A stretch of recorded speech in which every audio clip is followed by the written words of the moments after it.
안녕하세요. 오늘은 뉴프렉스 종목 분석 한번 해보도록 하겠습니다. 구독자분 문의 종목입니다. 금일 3.17% 상승 마감해서 4,550원입니다. 시가총액은 1,100억원 정도, 별로 크지 않은 회사고요. 시가총액 순위는 코스닥 728위에 랭크가 되어 있습니다. PER은 9.81배, 동일업종 PER 14.92배에 비하면 조금 저평가가 되어 있다. 그렇지만 PBR 자기 자산 대비해서는 1.89배로 조금 고평가가 되어 있습니다. 배당 수익률은 안 나와 있습니다. 자, 어떤 회사인지 저도 잘 모르기 때문에 천천히 보면서 한번 보도록 하시겠습니다. 먼저 기업 개요입니다. 동사는 연성 회로 기판, 말이 어렵네요.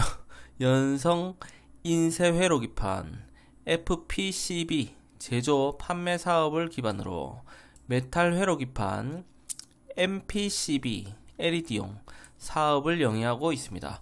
IT 모바일 분야의 리더로서, 리더다 리더, 처음 듣는데 이 회사. IT 모바일 분야의 리더다. 원스톱 서비스 생산 방식을 적용하여 차세대 소재를 이용한 특수 PCB 분야에서 모바일, LED, IT 분야의 부품을 혁신적인 기술을 통해 차별화된 고부가 가치 제품을 생산하고 있습니다. 친환경, 네, 좋습니다. 그린 테크놀로지 비즈니스로 각광받고 있는 LED, PCB 사업 부문을 확충하고 고밀도 인터커넥터 사업 부문 자회사를 설립하였습니다. 주요 주주를 보도록 하시겠습니다. 임우현 외이인 31.38%, 주요 주주의 지분은 적당합니다. 자사주는 거의 없다. 이 회사 다니면서 자기 회사 주가가 오를 것이다 내릴 것이다 별로 관심이 없는 것 같네요. 이 회사가 아주 클 거라고 생각이 되면 많이 살 텐데, 네, 별로 안 사고 있습니다. 자, 오랜만에 한번 전자공시 보겠습니다. 어떤 회사인지 잘 모르기 때문에 분기 보고서를 통해서 조금은 어떤 회사인지 보겠습니다. 자, 분기 보고서 2022년 1월 1일부터 3월 31일까지 1분기 거죠. 대표이사 등의 확인, 이런 건 볼 필요 없죠. 회사의 개요, 비상장, 네, 연결 대상 종속회사가 비상장 3개다. 주요 종속회사는 1개다. 이렇게 나와 있고요. 팍팍 보겠습니다. 신용평가에 대한 사항입니다. 2022년 4월 18일 B+ 등급. B+, 우리는 B하고 BB 사이에 있는데 한번 B로 보겠습니다. 보수적으로. 현재 시점에서 채무 상환 능력에는 당연 문제는 없으나 장래의 경제 여건 및 시장 환경 변화에 따라 그 안정성 면에서는 불안한 요소가 일부 있겠다. 이렇게 보여지고요. 회사의 연영 보시면 2006년에 코스닥에 상장했습니다.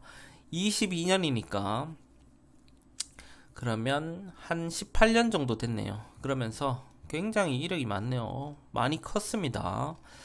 그 다음 중요한 건 없고요. 합병법인, 합병에 대한 개요. 주식회사 뉴프렉스, 피합병법인은 주식회사 NFW, 인쇄회로기판 쪽으로 합병을 한 적이 있다. 이렇게 보시면 되겠고요. 자본금, 주식의 총수, 정관에 관한 내용, 이런 것들은 2021년 사업 보고서를 참고하고, 사업의 개요입니다. 당사의 사업 부문별 주요 사업의 내용은 다음과 같다.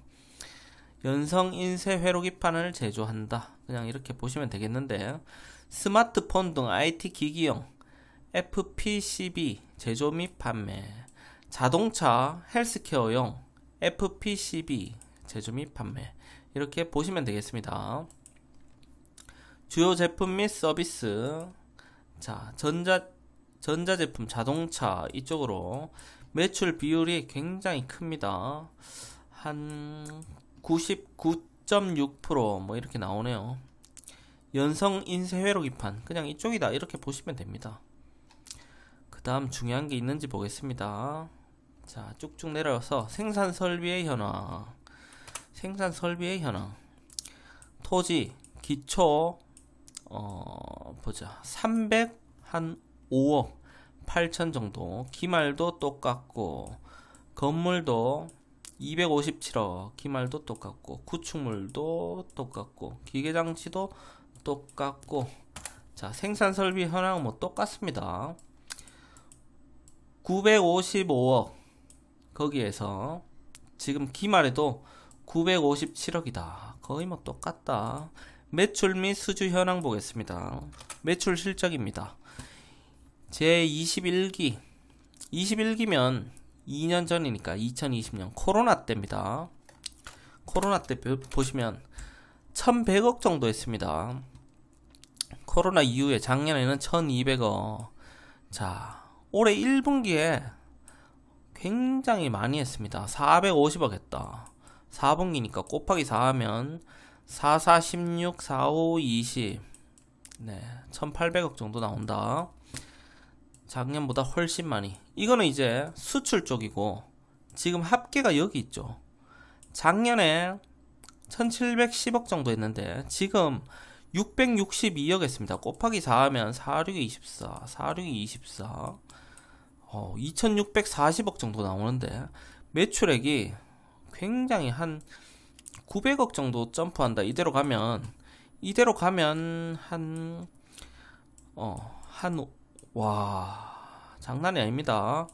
한 50% 정도 매출액이 상승할 예정이다. 그리고 중요한 게 있죠. 지금 환율이 올라가고 있죠. 자, 환율 수혜주다. 딱 보시면 환율 수혜주다. 수출에서 굉장히 매출액이 큰 폭으로 점프를 했다. 내수시장도 4분기로 곱하기 4 하면, 자, 보자. 갑자기 헷갈립니다. 자, 100억 되네. 200억, 한 800억. 내수도 한 800억 나온다. 작년에 490억, 한 500억 했는데,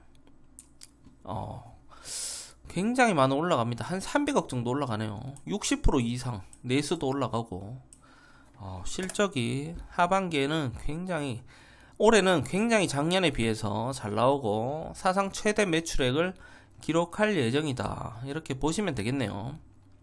그 다음 뭐 중요한 건 다 받는 것 같네요. 자, 그리고 여기 보면 연결회사는 내부적으로 환율 변동에 따른 환위험을 정기적으로 측정하고 있다. 원화 환율 10% 변동 시 환율 변동이 단기 손익에 미치는 영향은 다음과 같다.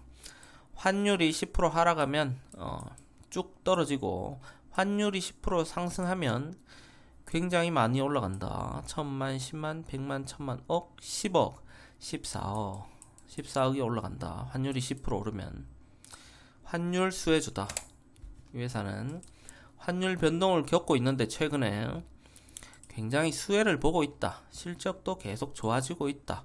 이렇게 보시면 되겠습니다. 그러면 주요 재무정보 한번 보도록 하시겠습니다. 코로나 때가 제일 안 좋았네요. 코로나 때가 굉장히 안 좋았죠. 빨간불 들어왔는데 작년에는 전부 다 흑자로 전환했고, 올해는 사상 최대 실적을 기록할 예정이다. 자, 중요한 게 영업이익인데, 코로나 전에 100억 적자, 코로나 때 98억 적자, 작년에 15억 흑자, 올해는 184억 흑자 예정이 된다. 그러면 10배 이상, 영업이익이 10배 이상 올라갈 것이다. 이렇게 보시면 되겠습니다. 실적으로 뭐 나무랄 게 없습니다. 부채 비율도 작년 기준으로 214%, 코로나 때에 비해서 한 30% 줄어들었고요. 유보율, 현금 보유율은 작년 기준 224%, 코로나에 비해서 또 한 30% 현금 비중이 확 올라갔다. 부채는 떨어지고 현금 비중은 올라갔다. 재무적으로 좋아지고 있다. 이렇게 보시면 되겠고요. 올해 이대로 실적이 나온다면 PER이 7.57배 나올 것이다. 굉장히 좋다. 지금은 수급 때문에 안 움직인다. 이게 잠깐 보니까 정말 실적 이런 거는 굉장히 좋고요. 메이저 수급과 모멘텀이 약한 종목이다. 이렇게 보시면 되겠습니다. 자, 그러면 투자자별 매매 동향 한번 보시겠습니다. 외국인 보유 지분율이 3.56% 정도 되는데, 작년으로 한번 가보겠습니다. 작년으로 가면 많을 때는 9.56%까지도 갔다. 외국인들이 굉장히 많이 팔고 나갔다. 이렇게 보시면 되겠고요. 기관에서는 뭐 6,000원대부터도 꾸준하게 들어오다가 최근 들어서 조금 팔았습니다. 기관 수급도 뭐 조금씩 사모으는 이런 느낌, 그런 느낌입니다.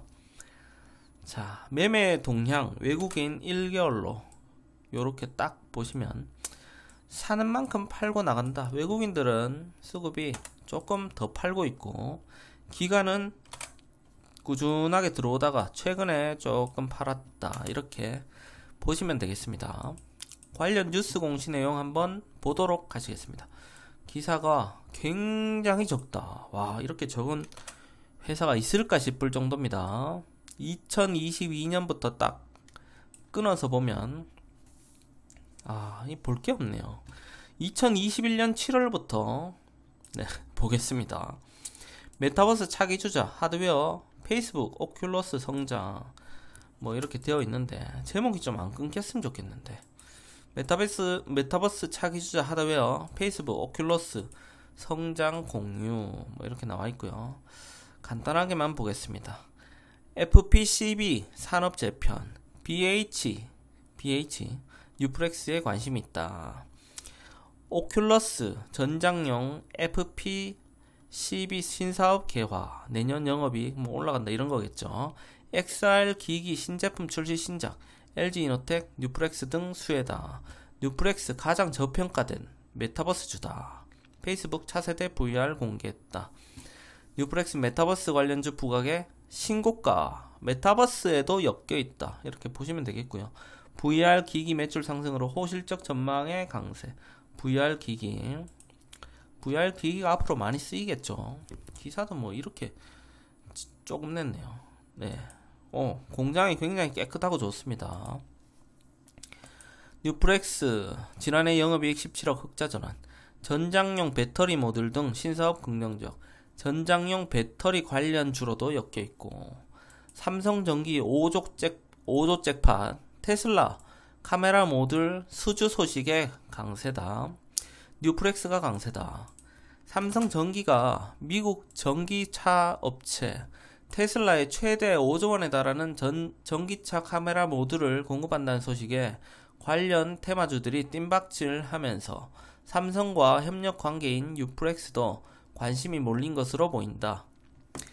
자, 9일 오전에 한참 된 기사네요. 네. 뭐 3% 올랐는데 뭐 이런 걸 기사로 내고 난리네요. 삼성전기는 테슬라가 올해부터 출시하는 모델 X, 모델 Y, 모델 S, 모델 3 등 주요 승용차와 트럭 등에 삼성전자 카메라 모듈을 대거 탑재한다. 삼성전기가 테슬라에 삼성전자 카메라 모듈을 대거 탑재한다. 증권업계 전문가들은 삼성전기의 이번 테슬라 공급 규모가 4, 5조 원대에 달하는 것으로 추산이 된다. 단일 계약으로는 역대 최대 규모의 수주를 따냈다. 자동차에 장착되는 카메라 모듈은 도로신호, 표지판, 장애물 등 외부 환경을 촬영해 두뇌 역할을 하는 프로세서로 보내는 부품이다. 자율주행차 등 전기차 시장이 커지면서 카메라 모듈의 중요성이 커지고 있다. 이 같은 소식에 삼성과 주요 협력 관계인 뉴프렉스에도 기대 매수세가 몰렸다는 관측이 나온다. 3% 올랐는데 무슨 기대 매수세가 몰렸다고. 참 답답합니다. 뉴프렉스는 FPCB 전문 제조업체로 스마트폰 카메라 모듈과 무선 충전 배터리용 FPCB 주력으로 생산하고 있다. 네, 참 조그만 부품이 들어가는 것 같은데, 최근에 전기차 배터리용 FPCB도 본격적으로 생산하며 사업 영역을 넓히고 있다. 뉴프렉스의 가장 큰 매출 비중은 카메라 모듈에 들어가는 FPCB 연성 회로기판 생산이며, 카메라 모듈 매출의 3분의 2가량이 삼성전기 협력사양 매출로 알려졌다. 네, 삼성전기와 직접적인 연관이 있다. 이동현 리서치 아름 연구원은 동사 매출액의 80%를 차지하는 카메라 모듈 FPCB 시장은 지속적인 성장이 예상되고 주요 고객사인 삼성전기, 삼성전자 등 판매 추이에 따라 실적도 긍정적이라고 전망했다. 중요한 건 실적인데 이 회사는 실적이 굉장히 잘 나온다. 이렇게 보시면 되겠습니다. 자, 우리는 차트로 말하는 사람이니까 차트로 한번 보겠습니다. 크게 월봉, 주봉, 일봉 순으로 숲을 보고 나무를 보겠습니다. 자, 예전에 무상증자 한 적도 있었네요. 자, 월봉으로 보시면 2017년부터 현재까지 보시면 이렇게 쭉 하락했죠. 2018년을 고점으로 자, 코로나 때까지 이렇게 하락을 했는데 이후에 다시 반등을 하면서 한번, 그리고 두 번째는 제대로 엘리어트 파동이 나오면서 급등을 했습니다. 급등 후에 N자로 하락 파동 3파동이 지금 나오고 있다. 네, 3파동이 나오고 있는데 이게 어디까지 내려갈지는 모른다. 이렇게 보시면 되겠고요. 지금 현재로 봤을 때도 주가가 그렇게 낮은 주가는 아니다. 이렇게 보여주시죠. 코로나 때 902원이었는데 최대로 많이 올라갔을 때가 한 8,000원 정도 올라갔습니다. 9981이니까 한 850% 이상 이렇게 올라갔다. 네, 이런 종목은 쳐다보는 게 아니다. 네, 계속 올라갈 것 같지만 안 쳐다보는 게 좋다. 그렇게 생각이 되는데 현재는 고점 대비해서 월봉으로 마이너스 42% 정도 빠졌다. 그러면 조금 많이 빠졌다. 실적은 잘 나오기 때문에 밑에 지금 20월선이 올라오고 있죠. 여기를 이렇게 비스듬하게 타고 가면서 빵 올려주면 가장 좋겠다. 이렇게 보시면 되겠습니다. 주봉 차트를 보시면 정확하게 60주선 볼 때 월봉 차트도 보시고 주봉 차트도 보시고 일봉 차트도 보시고요. 중요한 맥점에서 어떻게 반응하는지를 봐야 되는데 주봉 차트에서 이렇게 빠지지 않고 살짝 말아 올려주고 있는데 현재 모든 종목들이 지금은 살짝 말아 올려주고 있기 때문에 이게 진짜인지 가짜인지 모른다. 그렇지만 그 전에 여기 이전 저점에서 정확하게 반등이 나오고 있기 때문에 지금도 매수할 수 있는 타이밍이다. 한 번은 매수할 수 있는 타이밍이다.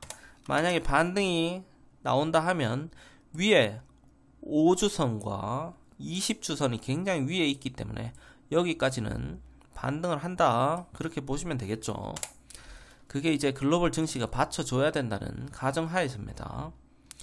자, 하나가 빠졌는데 월봉으로 볼 때 OBV 지표를 보시면 주가가 상승하든 하락하든 이 기업의 가치를 보고 꾸준하게 매수를 하고 있다. 덩치 큰 세력이 나가진 않았다. 이렇게 보여지고요. 일봉 차트를 한번 보도록 하시겠습니다. 요즘에 워낙 다 빠지니까 뭐라 말할 수가 없습니다. 자, 일단 이 종목도 짧게 보시는 분들은 일봉 차트로 여기 중요한 마지막 지지선이었는데 여기에 모든 이평선, 이동평균선이 수렴되어 있었죠. 이 지점을 벗어나면 안 되는데 깨고 내려갔기 때문에 단기적으로 보시는 분들은 여기가 매도하는 맥점이었다. 이렇게 보시면 되겠습니다. 지금은 이제 너무 가파르게 떨어졌기 때문에 코스닥, 코스피도 마찬가지죠. 너무 가파르게 떨어졌기 때문에 일부 반등이 나와도 된다. 그렇게 보여집니다. 짧게 보시는 분들은 지금도 한번 들어가 볼 만한 자리다. 이렇게 보여지고요. 이 종목이 워낙 탄탄하고 실적도 잘 나오기 때문에 여기를 깨지 않는다면 올라갈 것이다. 여기를 깨고 내려가면 다음은 여기죠. 그 다음 여기고 추가 매수를 할 때도 함부로 아무 때나 추가 매수하면 안 됩니다. 그러면 정말 골로 가는 거겠죠.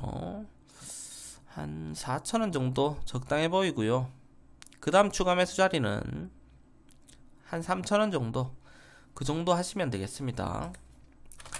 자, 중요한 맥점을 찍고 가도록 하겠습니다. 4,000원이 여기였구나. 자, 중요한 맥점이 단기적으로 보시는 분들, 중장기로 보시는 분들, 현재 자리도 자 1차적으로 매수 들어가는 자리다. 그리고 하락하게 된다면 이전 저점이죠. 4,000원에서 1차 추가 매수를 하시면 되겠습니다.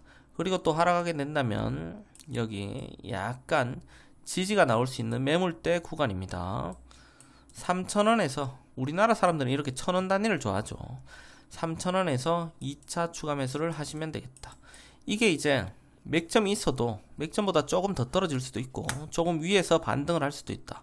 그거는 상황을 보시면서 매수를 하시면 되겠습니다. 단기로 보시는 분들은 일봉으로 봐도 저 위에 21선이 굉장히 위에 있고 이격이 확 벌어져 있기 때문에 한 5% 정도까지 보시고요. 중장기로 보시는 분들은 실적과 업황을 꾸준히 모니터링 하시면서 종목을 보유하시면 되겠습니다. 그럼 오늘 뉴프렉스 영상도 조금이라도 도움이 되셨다면 좋아요 눌러주시고요. 구독하기도 부탁드리겠습니다. 수고하셨습니다.